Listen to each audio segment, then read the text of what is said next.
Hello, everyone. We're just a few days away from the new year, and today we're talking about something many people think about but often keep postponing, looking back at our finances from the past year and planning for the year ahead. Year-end is the perfect time to do our financial homework because we have almost a full year of data and we still have time to make adjustments before the new year arrives. First, let's start by surveying our current financial situation. Many people know how much money comes in and goes out, but don't really know where it's coming from or where it's going. Open up your bank statements or banking app and look back 3 to 6 months. You'll start to see your spending patterns. Try recording your main income and expenses. You don't need too much detail, just the major categories like salary, side income, food, transportation, entertainment. Then, ask yourself, where did our money go this year? Did it increase or decrease?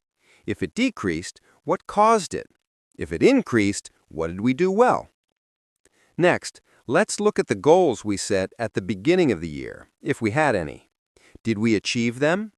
If we didn't set any, that's okay. We'll start now. Financial goals come in different time frames. Short-term goals, like saving for something you want, medium-term goals, like emergency funds, and long-term goals, like retirement. If you still don't have an emergency fund this year, or you do but haven't reached your target, this should be your priority. Set a goal to have 3 to 6 months of expenses saved. If you already have an emergency fund, let's look at investing. How did your investment returns perform this year? If you haven't started investing yet, it's time to begin. Checking your investment portfolio is crucial. See if your investment allocation still matches your age and goals. For example, if you're 20, you should invest more in stocks than bonds. But if you're nearing retirement, you should increase your bond allocation to reduce risk. Let's look at debt. Did our debt increase or decrease this year?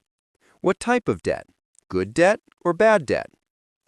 Good debt helps create assets, like mortgages or education loans, that increase your income. Bad debt comes from buying depreciating items, like credit cards used for unnecessary purchases. If you have credit card debt, summarize how much debt and interest you have, then plan to pay it off quickly. One strategy is the debt avalanche. Pay off highest interest debt first. Or debt snowball. Pay off smallest amounts first for motivation. Next, let's look at unnecessary expenses. Year-end is when we tend to have extra expenses, parties, gifts, holiday trips. Review your expenses from the past 3 months. See what's necessary and what's frivolous. What regular expenses can we reduce? Examples of hidden expenses include premium apps you rarely use, gym memberships you only use the first month, ordering food instead of cooking. Don't forget to check insurance, car, home, health insurance. Is the coverage adequate, or are you paying more than necessary? Some people might have insurance from multiple companies with overlapping coverage or gaps they don't realize. Let's look at taxes.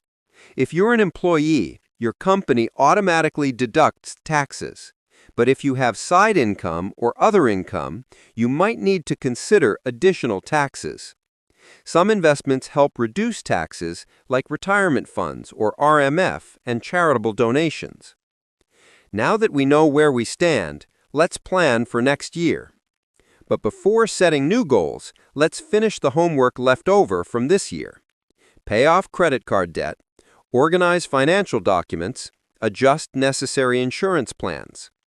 Good financial goal setting must be specific, measurable, and time-bound. Instead of saying, "I want lots of money," set a goal like, "I will have $40,000 in emergency savings by the end of next year." Or instead of saying, "I will invest," set a goal like, "I will invest $300 monthly in index funds." Breaking large goals into smaller sub-goals helps a lot. If your goal is to have $40,000 in 1 year, that means you need to save about $3,300 per month. See if that's feasible. If not, adjust the goal, timeline, or find ways to increase income. Regarding increasing income, what are your plans for next year? Learn new skills? Ask for a promotion? Find side work? Start a small business? Or invest to create passive income? Don't forget to prepare for events that might happen. If the economy gets worse, if emergencies occur, or if good opportunities arise. Create Plan A, Plan B, and Plan C. If everything goes according to plan, what will you do? If problems arise, how will you handle them? If opportunities come, can you seize them? Using tools to help manage money, expense tracking apps, banking apps, or investment apps will make tracking progress easier. Set phone notifications when you spend over budget, when it's time to review your portfolio, or when bills are due. Building good financial habits is more important than knowing techniques. Small habits done consistently will yield big results long term. Examples of good habits include keeping every receipt, reviewing expenses weekly, transferring savings immediately when you get paid. During year-end and New Year periods, there are often various investment promotions, but don't decide solely based on promotions. Look at what fits your goals. Reviewing and adjusting plans is important. You don't need to wait until year-end. Do it every 3 months or at least every 6 months. Economic conditions change, personal situations change, so goals might need to change too. Flexibility in planning is key. Don't forget about health. Spending on health isn't wasting money, it's investing. Prevention costs less than treatment. Continuously learning about finance is also important. Read books, listen to podcasts, or take courses about finance and investing. Most importantly, don't let fear or laziness get in the way. Start with small things today rather than waiting until next year. Organizing your finances doesn't mean you have to be rigid, but rather creating freedom for yourself. Having money for important things without stressing about money. Next year might bring new challenges, but we're well prepared with clear plans. We can get through them smoothly. Before we wrap up, I have a challenge for you. Anyone listening to this point, do these 3 things within the next 24 hours. Challenge 1. Open your banking app. Check your current bank account balance and compare it to the same balance 6 months ago. Did it increase or decrease? Why? Challenge 2. Write down one financial goal for next year on paper.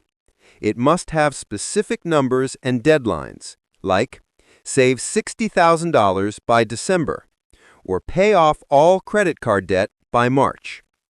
Challenge 3. Find someone in your family or a close friend and tell them this goal. Have them help check your progress every 3 months. Can you do these 3 things? They're not difficult, but they will change your financial life. Finally, remember that managing money is a skill that can be developed, not a talent you're born with. The more you practice, the better you get. The more you do it, the more confident you become. Thanks for listening. I hope this episode helps you see your financial picture more clearly and gives you direction for planning the new year ahead. Don't forget to do the challenge I gave you. See you in the next episode, and I wish you happiness in your financial planning.